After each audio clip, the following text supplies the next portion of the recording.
오늘 읽은 말씀을 가지고 물고기 배속 학교라는 제목으로 함께 은혜를 받으려고 합니다. 요나 이야기는 어릴 때부터 교회 다니는 분들은 귀가 따갑도록 들어서 잘 알고 있는 이야기입니다. 그 중에 앞건이 뭐냐면 요나가 물고기 배속에 들어가는 사건입니다. 어릴 때는 재미있게 흥미진진하게 들었습니다만 우리가 철이 들면서부터 어떤 생각을 하게 되느냐면 과연 어떤 물고기가 사람을 삼킬 수 있을까? 과연 어떻게 사람이 물고기 배속에서 사흘을 살아남을 수 있을까 하는 생각을 우리가 하게 되어집니다. 이게 사실일까? 이게 가능할까? 저는 둘 다 가능하고 사실이라고 믿습니다.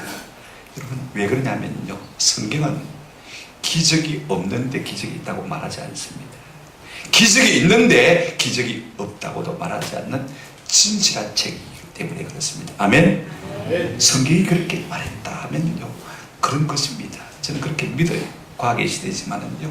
또 하나 우리 예수님께서 이렇게 말씀하셨습니다. 마태복음 12장 39절 40절에 보시면 예수께서 대답하여 이르시되 악하고 음란한 시대가 표적을 구하나 선지자 요나의 표적밖에는 보일 것이 없느니라 하시고 40절 한까지 읽어보실까요? 시작. 요나가 밤낮 사흘 동안 큰 물고기 뱃속에 있었던 것 같이 인자도 밤낮 사흘 동안 땅속에 있으리라. 우리 예수님이 3일 동안 죽으시고 땅속에 계셨지 않습니까? 그죠? 그와 마찬가지로 요나도 밤낮 사흘 동안 어떻게 했다고요? 물고기 뱃속에 있었다. 예수님이 그렇게 말씀하셨다면 진실인 줄로 믿습니다. 본문의 관심은 이것입니다. 누가 무엇 때문에 요나를 물고기 뱃속에 던졌느냐 하는 것입니다. 오늘 1장 17절에 여호와께서 이미 큰 물고기를 예비하사 요나를 삼키게 하셨으므로 그랬습니다. 그죠? 누가 하셨어요? 여호와께서. 우연히 바다에 던져지고 우연히 물고기가 삼킨 것이 아니라는 것입니다. 누가 하신 일입니까? 하나님이 하셨다. 여러분 2장 3절에도요 요나 자신이 그렇게 고백합니다. 2장 3절에 보시면 주께서 나를 깊음 속에 바다 가운데 던지셨으므로 주께서 나를 뭐했다? 던졌다. 여러분 우리의 삶 가운데 일어나는 풍랑과 고난과 어려움은요 우연히 결단코 아니라는 사실인 것입니다. 그렇다면 왜 하나님은 바다에 던진 요나를 요나로 하여금 물고기 뱃속에 삼키게 하신 것인가? 분명히 우리 하나님은 요나들을 어떻게 하라고 했습니까? 저 동쪽에 그죠?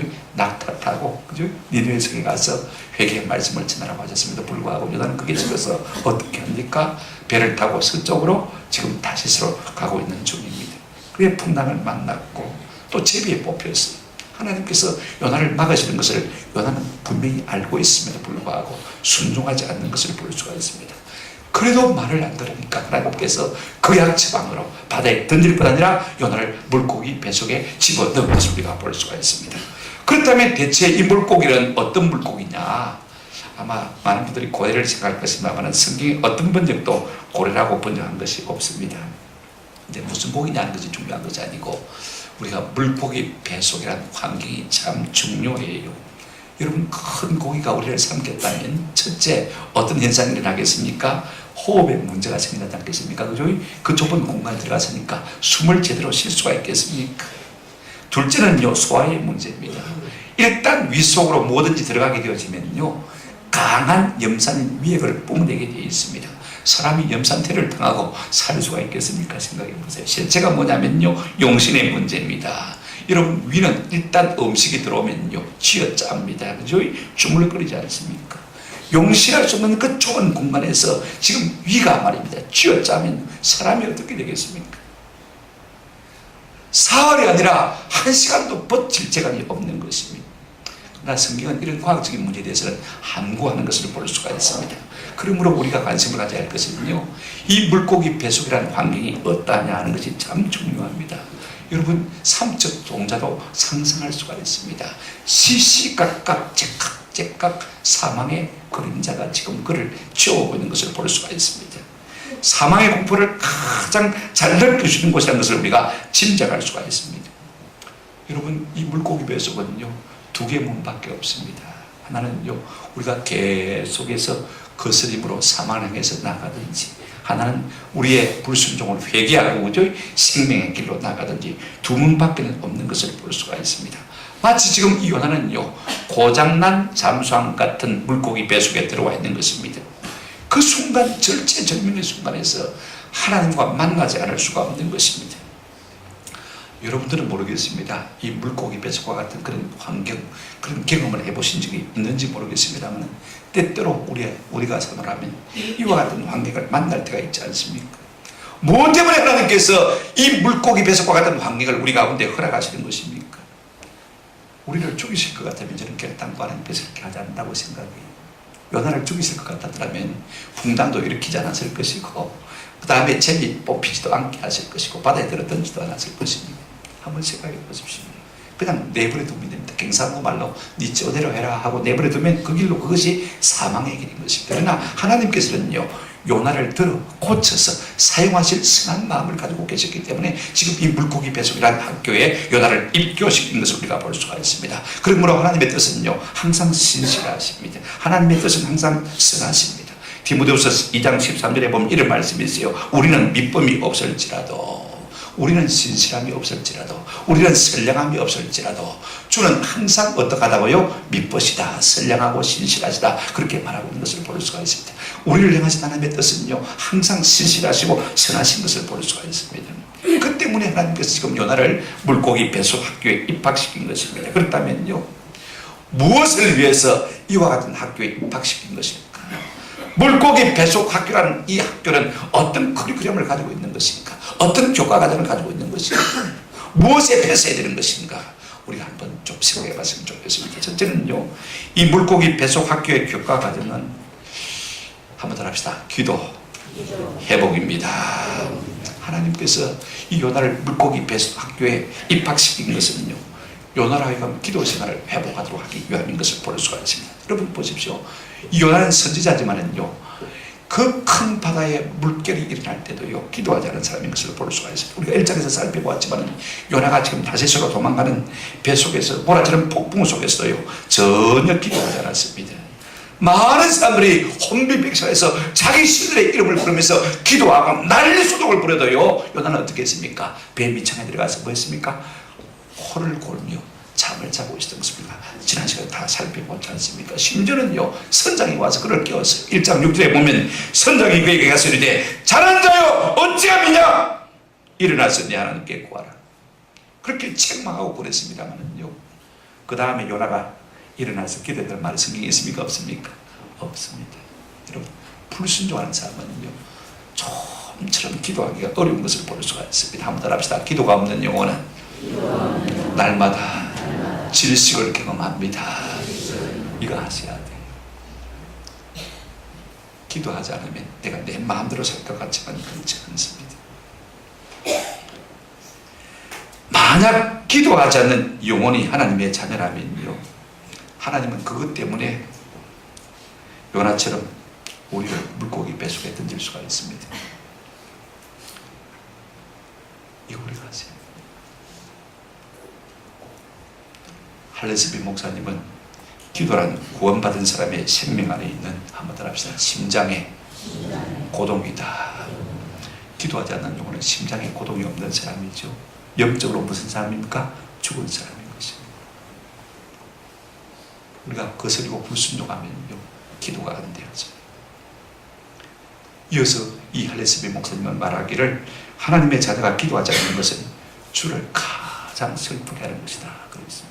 그러나 우리가 기도하면 우리의 영혼이 살게 될 줄로 믿습니다. 지금 요나가 직면한 환경은요, 아주 절망적인 환경입니다. 깊은 물 속에 있습니다. 물고기 배 속에 있습니다.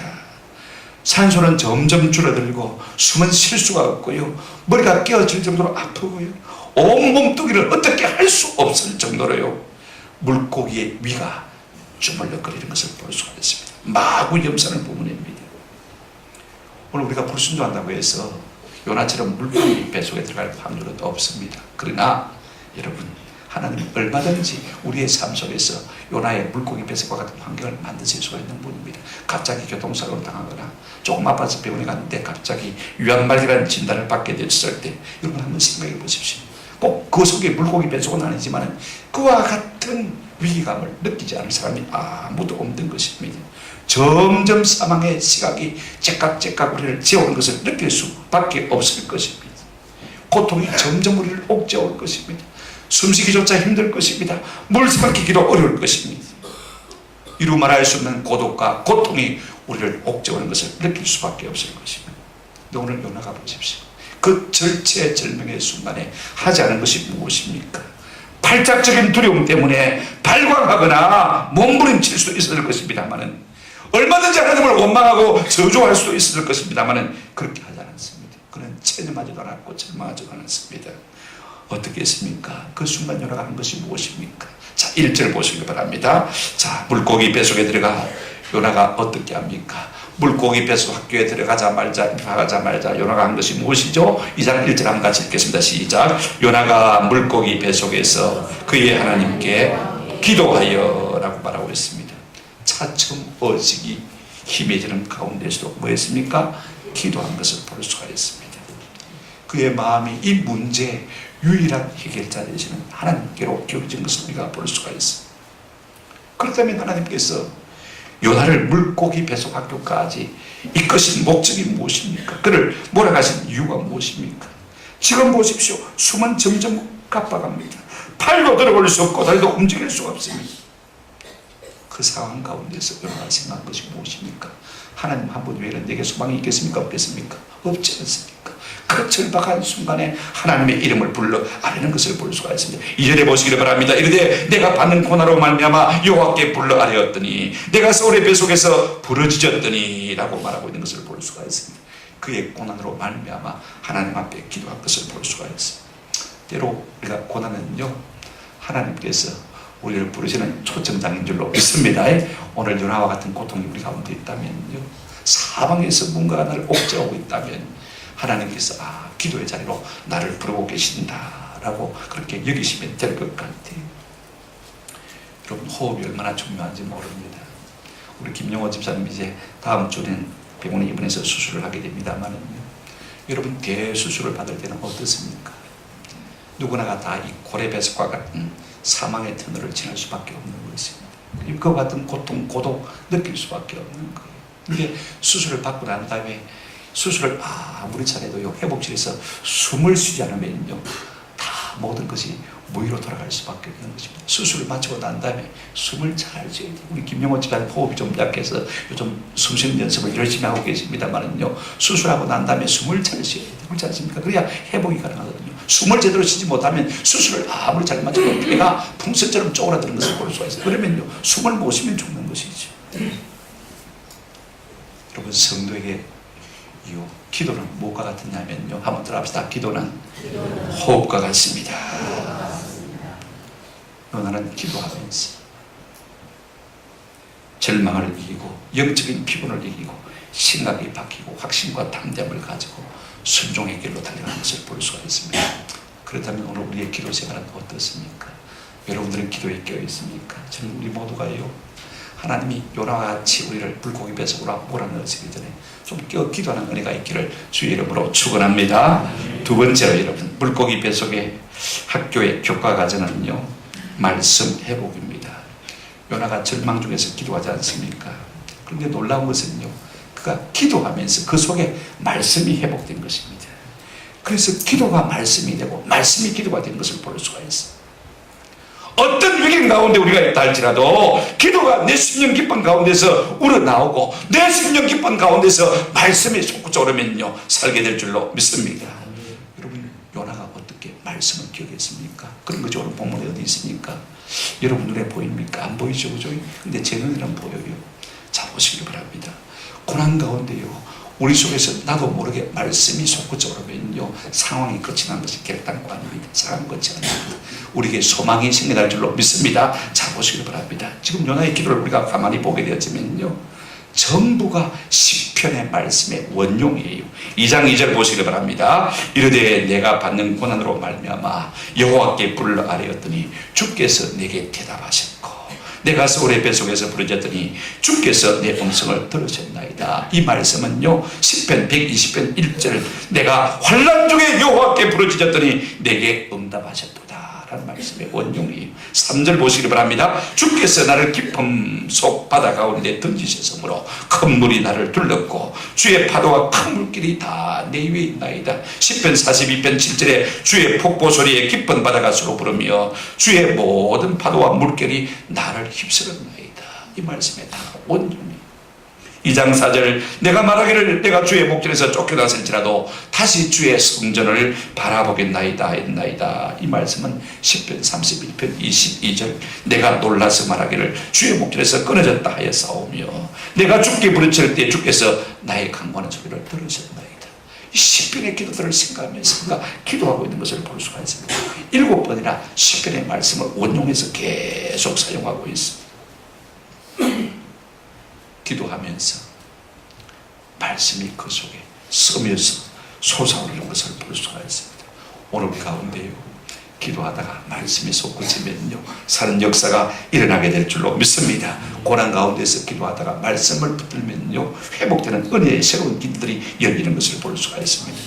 우리가 이 요나의 기도와 시편의 말씀을 비교해 볼 때 시편의 말씀을 잘 알았던 이 요나가 기도를 회복하면서부터 자기도 모르는 사이에 기도하면서 기도 중에 그 말씀이 자꾸 고이게 된 거예요.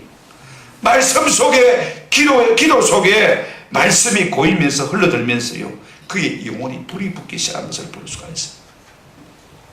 저도 고3 때 수업 마치고 들어오면 11시 그죠? 씻고 자리에 누우면 11시 30분 그래도 성경 5장 정도 읽고 자야 되니까 제일 짧은 장이 뭡니까? 시편 그죠? 5장 읽는데 한 5분도 안 걸릴 거예요. 그죠? 베개에 누워가지고 뭐 이렇게 옆으로 보면서 읽으면 됩니다. 그러다가 잠들면 끝이지. 그죠?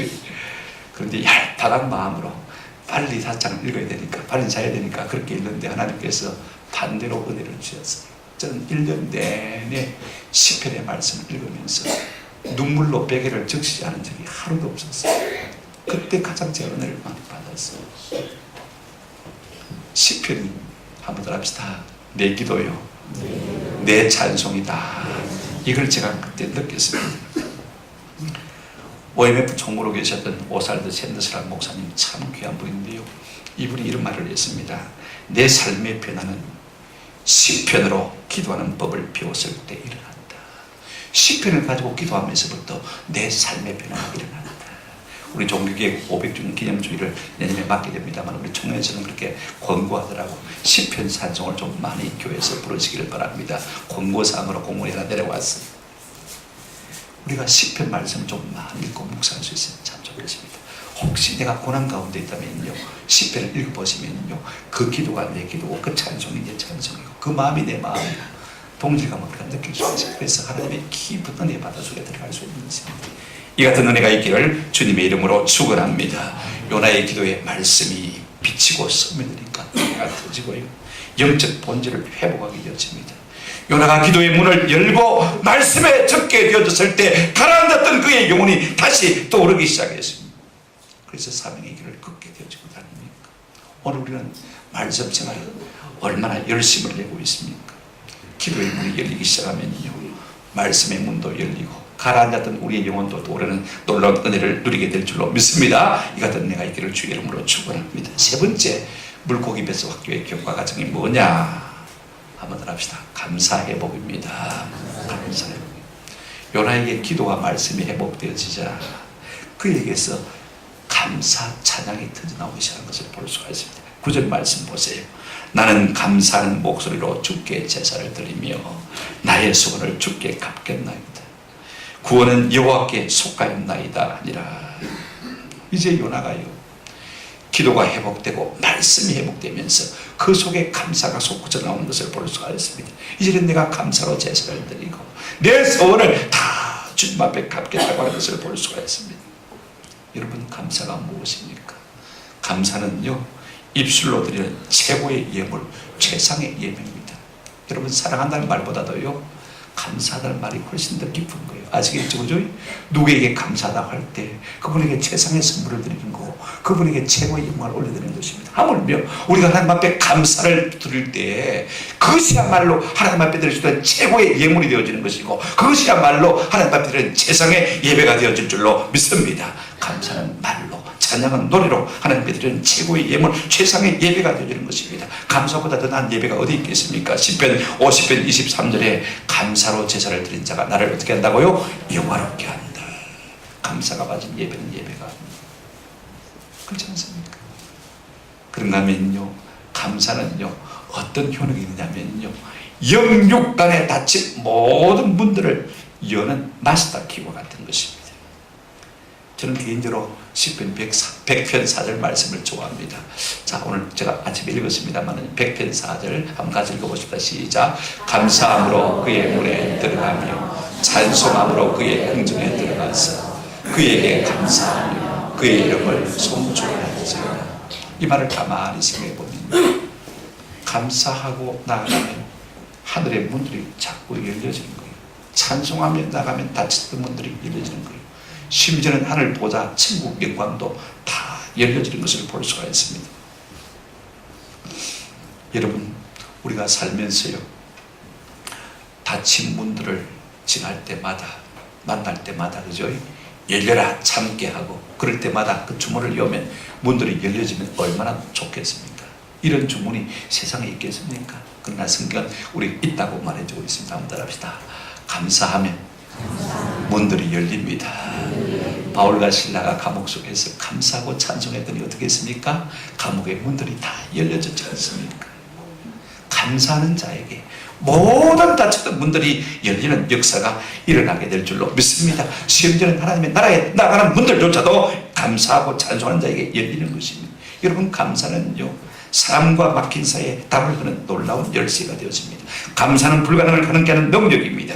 감사는 얼어붙은 마음을 녹이는 감성의 불씨입니다. 제가 칼럼에 썼지 않습니까? 오늘 주보에 감사는 그 받는 자를 영화롭게 하는 최상의 선물이고 최고의 예배다. 하나님은 감사로 제사를 드린 자가 나를 가장 영화롭게 한다고 했다. 또 감사는 성공적인 태도다. 감사는 축복에 집중하며 범사의 주를 인정하며 악조건 가운데서 주님만 신뢰한다고 선포하며 상대를 높이는 태도다. 또 감사는 만능 마스터키이다. 감사하면 자아의 문, 관계의 문, 사랑의 문, 축복의 문, 행복의 문, 천국의 문도 열린다. 마지막에 이렇게 썼습니다. 감사는 주님의 형상을 닮아가는 영적 성숙의 뭐라고요? 고속도로다. 감사를 배우면요 신앙이 자라는 것이 어렵지가 않습니다. 감사를 배우게 되면요 그 신앙이 급성장하게 되는 것입니다.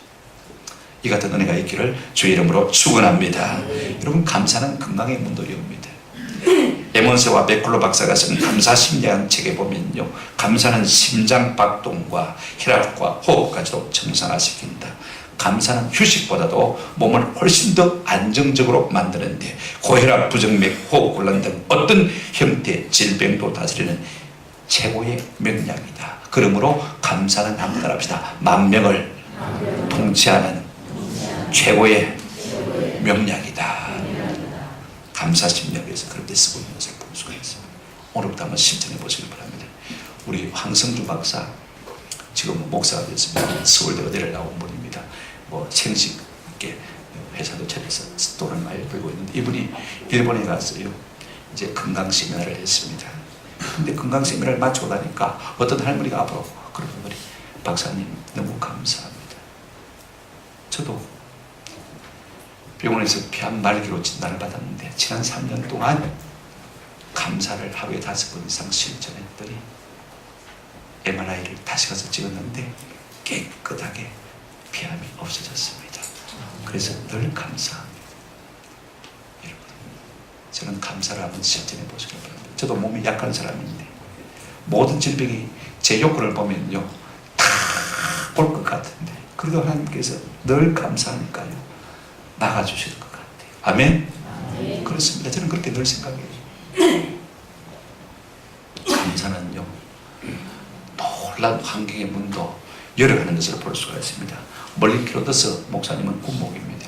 이분이 감사 감옥생활에서 찬송생활로라는 유명한 책을 썼는데 월남전에 군목으로 집에갈 당시에 한 장교고생이 이 멀린 목사님을 찾아와서 울먹이면서 목사님 저를 위해서 기도해 주십시오. 기도를 요청했습니다. 목사님 좀 도와주세요.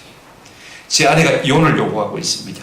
변호사가 제가 사인할 서류를 보내왔습니다. 저는 더 이상 훈련을 계속할 수가 없습니다. 좀 도와주세요. 그래서 목사님이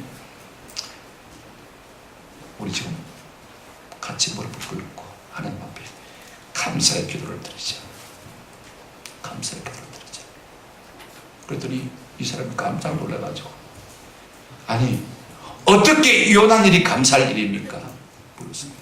그 목사님이 성경을 펴보였어요. 데살로니가전서 5장 18절 범사에 감사하라. 이것이 그리스도 예수 안에서 너희를 향하신 하나님의 뜻이니라. 우리의 상황이 중요한 게 아니고 범사에 감사하는 하나님의 뜻이마다 중요하다. 그렇습니다. 그래서 이 장교가 설득이 되어서 목사님과 함께 무릎을 꿇고, 하나님, 어떤 연주인지 모르지만 제 아내가 이혼 소송을 하게 된 것에 인해서 잘 이유는 알 수 없어도 하나님 앞에 감사합니다. 감사 기도를 드리고 눈물을 흘리고 다시 막사로 돌아갔어요. 그날 심정적으로 너무 감정적인 심한 동요를 겪었기 때문에 상관이 하루 훈련을 받지 않고 쉬게 했습니다. 막사에 쉬면서 그가 계속 하나님 앞에 부르짖었습니다. 하나님, 이 일이 무슨 연유인지 알지 못하지만 주님 우선 감사합니다. 계속 감사를 이야기하고 있었는데 자기도 모르게 기쁜 아마 기도 속에 빠져있던 잠깐 잠을 잤는지 모르지만 동료가 어깨를 툭 쳤습니다. 야, 전화 받아. 그 전화를 받았더니 아내로부터 전화가 왔습니다. 아내가 흐느끼면서 여보 죄송해요. 나도 무슨 마음인지 모르겠어요. 솔직히 나는 당신과 이혼하기 싫어요. 나를 용서해 주세요. 그런 전화를 받게 되준 것입니다. 여러분, 그렇습니다. 감사는요, 우리의 모든 상황을 역전시키는 놀라운 능력을 가지고 있는 것을 볼 수가 있습니다. 그러므로 문제는 감사할 수 없는 상황 속에서도 감사하는 것이 능력이고, 찬송할 수 없는 상황 속에서도 찬송하는 것이 성도의 능력이고, 기뻐할 수 없는 상황 가운데서 기뻐하는 것이 성도의 능력인 줄로 믿습니다. 바울과 바나바가 빌립보 감옥 속에서 매를 맞고 쥐어 터져가지고 온몸이 아파 죽었는데 어디서 거기서 감사와 찬송이 나오는 것입니까? 그럼에도 불구하고 감사하고 찬송했을 때 그를 메고 있던 모든 수갑이, 그를 메고 있던 모든 족쇄가, 모든 감옥의 문들이 다 열리는 놀라운 복을 누린 것을 알고 있지 않습니까? 탈무드에서는 행복을 이렇게 정의하고 있습니다. 세상에서 가장 강한 사람은 자기를 이기는 자요, 세상에서 가장 부유한 사람은 항상 만족할 줄 아는 자이며, 세상에서 가장 새로운 사람은 끝없이 배우는 자이며, 그 다음에 따라합시다. 세상에서 가장 행복한 사람은 범사에 감사하는 자이다. 아멘. 감사 없이 일확천금을 가지고 행복할 수 없습니다. 일확천금을 가지고 행복할 수 있을 것 같습니까? 감사가 없는 심령은요, 아무리 가지면 가질수록 지고, 내 인생을 바꾸고 내 인생을 떠오르게 하고 들어올 수 있는 가장 확실한 지렛대는 감사인 줄로 믿습니다. 다른 것은 못 배워도 우리가 하나 감사함을 배우시기 바랍니다. 여러분, 감사하면요 인간관계의 문을 열려요. 아멘? 감사하게 되시면 가족도 행복을 느끼게 되는 것입니다. 말씀을 믿습니다. 하나님은 요나로 하여금 기도와 말씀과 감사라는 이 교과 과정을 통과하도록 하시기 위해서 물고기 뱃속 학교에 입교시킨 것을 볼 수가 있습니다. 이제 요나에게서 기도가 회복되어지고, 이제 요나에게서 말씀이 회복되어지고, 이제 요나에게서 감사가 터지기 시작하자 우리 하나님께서 요나를 이제 수료시켜 주십니다. 얼마나 멋지게 수료식을 했는지 모릅니다. 자, 10절 한번 보시기 바랍니다. 너무 표현이 재미있어요. 10절 같이 읽겠습니다. 2장 10절 시작. 여호와께서 그 물고기에게 말씀하시매 요나를 육지에 토하니라. 이것보다 멋있는 수료식이 어디 있겠습니까? 여러분, 한번 상상을 해보십시오. 물고기가 뭐 사람의 말을 알아듣습니까? 하나님이 말씀하시니 물고기도 알아듣고, 어디다 토했습니까? 바다 한가운데 통했습니까? 제 생각에는요, 해운대 백사장 같은 아름다운 모래사장에다가 요나를 토했을 것 같아요. 할렐루야. 감사의 찬송이 터지니까 고래 뱃속이 터지는 것을 볼 수가 있습니다. 그가 요나를 토해냈어요. 얼마나 멋집니까? 얼마나 멋진 표현입니까? 이로 말미암아 3일 3야의 특수학교는 끝이 났습니다. 여러분, 물고기 뱃속 학교는요, 요나를 위해서 특별히 세워진 학교입니다. 우리를 위해서도 이런 학교들이 종종 있다고 저는 마음속에 믿습니다만, 기도하지 않는 자, 말씀을 무시하고 순종하지 않는 자, 내 생각을 더 신뢰하는 사람들이죠. 그죠? 엄청난 은혜를 받고서도 감사할 줄 모르는 사람을 위해서 세워진 학교가 바로 이 물고기 뱃속 학교인 것입니다. 만약에 우리가 이와 같은 상태에 있다면 우리 역시 아마 틀림없이 물고기 뱃속 학교에 있을 것입니다. 환경은 다르지만 이 학교의 특징이 뭐냐면 숨 막히고 피 말리고 그 가운데 눈물 범벅이 된 모습으로 비는 학교가 바로 이 물고기 뱃속 학교인 것입니다. 요나는 도망치다가 불순종하다가 이 학교로 끌려와서 비로소 기도가 회복되고 말씀이 회복되고 감사가 회복되어서 사명자로 나아가는 수료증을 받은 것을 볼 수가 있어요. 다량의 눈물 양식을 먹고 비로소 수료하게 되어진 것이죠. 오늘 우리는 어떻습니까? 내 삶이 물고기 뱃속과 같다고 느끼는 분들은 없습니까? 그렇다면요, 기도를 회복하고 말씀을 회복하고 감사를 회복함으로 우리를 에워싸고 있는 이 물고기 뱃속 학교에서 수료하는 은혜가 있기를 주님의 이름으로 축원합니다. 아멘.